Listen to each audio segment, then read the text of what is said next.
اما بعد فاعوذ باللہ من الشیطان الرجیم بسم اللہ الرحمن الرحیم وعن ابن عمر قال قال رسول اللہ صلی اللہ علیہ وسلم ثلاث لا ترد الوسائد والدهن واللبن رواه الترمذی وقال هذا حدیث غریب قیل اراد بالدهن الطیب۔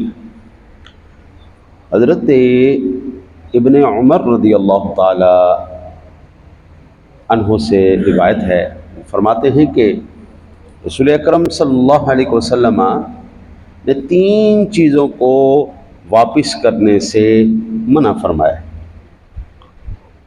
تین چیزیں جب آپ کو کوئی دے واپس نہیں کرنی۔ نمبر 1 تکیہ، دوسرا تیل، تیسرا دودھ۔ اور امام ترمذی نے فرمایا یہ حدیث غریب ہے، کہا گیا ہے کہ تیل سے مراد خوشبو ہے۔ یہ آداب محفل بیان کیے جا رہے ہیں کہ آپ نے بیٹھنا کیسے ہے جب محفل۔ اب تو ایک ہماری خوش قسمتی یہ ہے کہ ہمیں اسلام نے سب کچھ دیا، یہ ہمارا ہے، اور ہمیں صرف زبانی کلامی نہیں دیا، باقاعدہ چھپا ہوا دیا ہے۔ قرآن و حدیث میں ہمیں ہر چیز ہمارے نبی آقا مولا صدر کائنات فخر موجودات جناب رسالت مآب صلی اللہ علیہ وسلم جو ہمارے باپ ہیں، روحانی باپ ہیں، ہمارے باپ نے ہمیں تہذیب سکھائی ہے مجموعی طور پر امت مسلمہ کو، اور وہ چھاپ کے دے دیں امت کے ساتھیوں نے، ہم پر احسان کیا۔ ہمارے روحانی باپ آقا مولا صدر کائنات کا فرمان ہم تک پہنچایا تاکہ ہمیں جینے کا سلیقہ آ جائے، ہمیں زندہ رہنا کا سلیقہ آ جائے، ہمیں جینے کا سلیقہ آ جائے۔ اب المیہ کیا ہے؟ یہ ہماری خوش قسمتی ہے کہ ہم تک ہر چیز لکھی پڑھی آقا جی کی، ہمارے سردار کی، ہمارے آقا کی، ہمارے مولا کی، ہمارے باپ کی ہم تک پہنچی، یہ ہماری خوش قسمتی۔ اب ہمارا المیہ کیا ہے؟ ہم ایک امت آج تک نہیں بن سکے۔ ہم کون ہیں؟ ہم چودھری ہیں۔ ہم کون ہیں؟ ہم ملک ہیں۔ ہم کون ہیں جی؟ ہم کمبو ہیں۔ ہم کون ہیں جی؟ ہم سید ہیں جی۔ ہم کون ہیں جی؟ ہم جناب راجپوت ہیں جی۔ ہم رانے ہیں جی۔ ہم ترکھان ہیں جی۔ ہم ارائی ہیں جی۔ ہم جناب خدا کے بندے جان دو اللہ کے واسطے، جو تمہاری یہ قبیلے کی شناختیں ہیں، یہ قبیلے کی شناختیں تمہیں کچھ نہیں دے کے گئی۔ کوئی ایسا قبیلہ ہے، کوئی بھی برادری آپ مجھے بتا دیں، کوئی راجپوت برادری بڑی اس ٹائم پھیلی ہوئی ہے، پھیلی ہوئی 11 اس کی شاخیں۔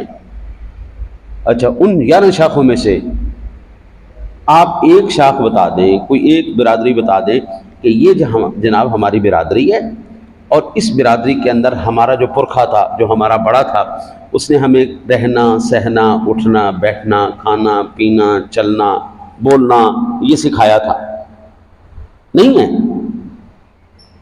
اب اس سے بڑا المیہ کیا ہے؟ ہم جس سے جو دیکھتے ہیں وہ قبول کر لیتے ہیں۔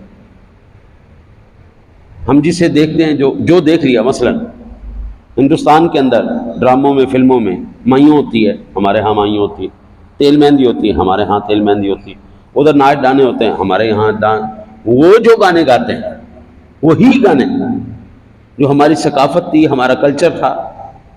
اسلام کوئی مرداروں کا دین نہیں ہے، مرے ہوئے مردار اور ہر وقت جو ہے نا وہ خوشی منع کرتا ہے۔ آپ شادی کے موقع پر، خوشی کے موقع پر اجازت ہے شادی کے موقع، لیکن ہر چیز کو ایک دائرۂ کار میں رکھا گیا۔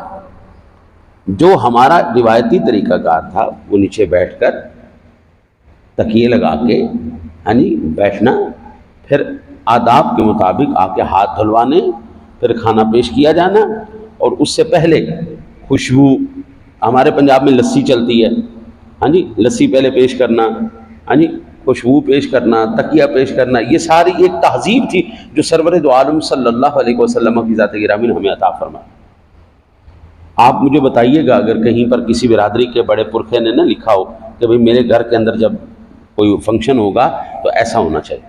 نبی اکرم صلی اللہ علیہ وسلم کی شہزادی کی، سب شہزادیوں کا جو نکاح شریف ہوا، وہ بھی موجود ہے، آپ جناب نے جو اپنی شہزادیوں کو جہیز دیا وہ بھی موجود ہے، جس طرح وہ اپنا شادیاں کی گئی وہ بھی موجود ہے، جتنے حق مہر مقرر کیے وہ بھی موجود ہے، ہمارے کسی پرکھے کی نہیں موجود، کوئی روایت نہیں موجود۔ ہم وہ جس طرح ہماری زبان لشکری ہے نا جو اردو، جس کو جدھر سے جو ملا وہ اٹھا لیا، وہ اپنے اندر داخل کر لیا، اسی طرح اس کے اندر بھی المیہ یہ ہو چکا ہے، ہماری تہذیبیں بھی نا کھچڑی بن چکے ہیں، ہماری ہے ہی کوئی۔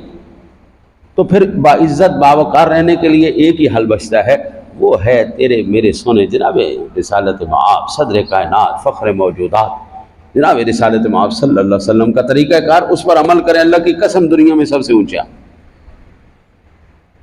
آپ جس طرح بھی یہ لوگ عمل کرتے ہیں، جو افغانستان والے جس طرح بھی عمل کرتے ہیں، کچھ اسلامی روایت لے کے بیٹھیں، ان کا خوف ہے یا نہیں ہے؟ پوری دنیا میں ان کا خوف ہے نا، بڑے بڑے ایوان ان سے لرزتے، کیوں لرزتے ہیں؟ بڑی بڑی جو ہے نا تہذیبوں، فوجوں، نیٹو، روس، ان کا قبرستان بن گیا یا نہیں بن گیا؟ امریکہ تک کا بن گیا قبرستان، بن گیا نا، کیوں بن گیا؟ اسلام کی برکت۔ جس دن حضرت ہم نے دیکھیں، آپ مجھے یہ بتائیں جی کہ ہمارے جو آقا ہیں، مولا ہیں، ہمارے جو روحانی والد ہیں آقا جی علیہ الصلوۃ والسلام کی ذات گرامی، انہوں نے آپ کو بولنے کی تمیز نہیں سکھائی، یا پھر انہوں نے آپ کو پانی پینے کا طریقہ نہیں بتایا، یا انہوں نے آپ کو کھانے کا طریقہ نہیں بتایا، یا انہوں نے آپ کو بڑوں سے بات کرنے کا طریقہ نہیں سکھایا، یہ چھوٹوں سے معاملہ کرنے کا نہیں، یا انہوں نے آپ کو کاروبار کرنا نہیں سکھایا، یا انہوں نے آپ کو مزدوری کرنا نہیں سکھائی، یا انہوں نے اپنے ماں باپ سے بات چیت کرنے کا طریقہ نہیں سکھایا، یا اولاد کو پالنے کا طریقہ نہیں سکھایا، ہاں جی، اولاد کی تربیت کیسے کرنا ہے ویسے نہیں سکھایا، لڑکوں کے بارے میں آپ نے نہیں احکام ارشاد فرمائے، یا بچیوں کے بارے میں نہیں ارشاد فرمائے، خاندان والوں کے بارے میں نہیں بتائے، کاروبار کے بارے میں نہیں بتائے، سامان حرب و یہ جنگ کے بارے میں نہیں بتایا، دفاع کے بارے میں نہیں بتایا، سپہ سالاری کے بارے میں نہیں بتایا، جہاد کے بارے میں نہیں بتایا۔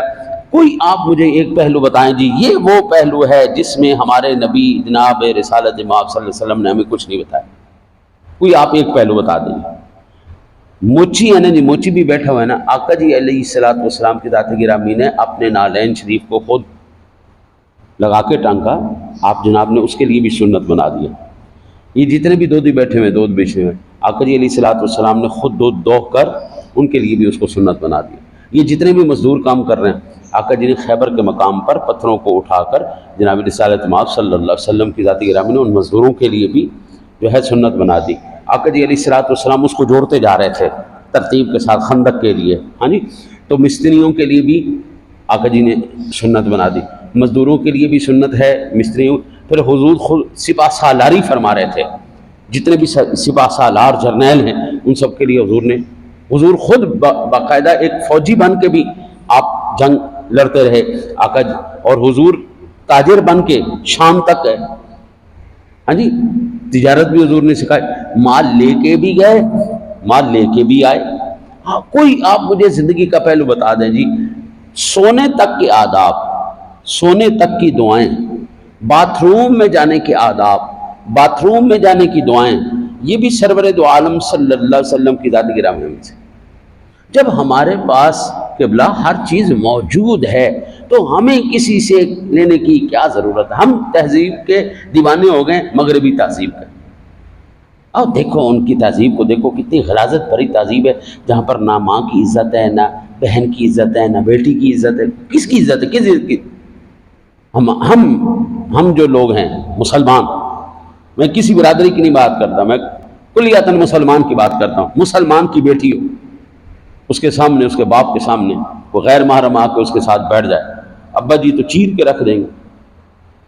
یہ مسلمان کی غیرت کی، اور ان کی غیرت کیا ہے؟ وہ خود کہتے ہیں جاؤ بیٹا، آزاد خیالی ہے، جاؤ بیٹا جاؤ۔ اسلام کے روایات اور قوانین کو پیچھے ہٹانے کی نحوست اب یہ پڑی ہے، نبی اکرم صلی اللہ علیہ وسلم کے فرمان کے مطابق اگر کوئی بدفعلی کرتا ہے، لوتی عمل کرتا ہے، تو فاعل اور مفعول دونوں کو ختم کر دیا جائے گا۔ فاعل مفعول دونوں ختم، خلاص۔ یہ LGBT کیوں آ گیا؟ اسی وجہ سے، بھئی یہ آزادی ہے، ایسے نہیں ہوتا بھائی جان، ہماری تہذیب۔ تو آج کا خلاصہ یہ ہے کہ اپنی روایات کو، اپنی مجالس کو اسی طرح مزین کرو جس طرح سرکار نے ہمیں سکھایا.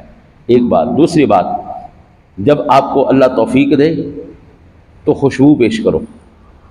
کھانے کے لیے کوئی آ جائے تو آرام کے لیے، ٹیک کے لیے تکیہ دو اور دودھ پیش کرو. دودھ، پیپسی نہیں. دودھ پیش کرنا یہ حضور کی سنت. پیپسی سے نقصان ہوگا، دودھ سے نقصان نہیں ہوگا.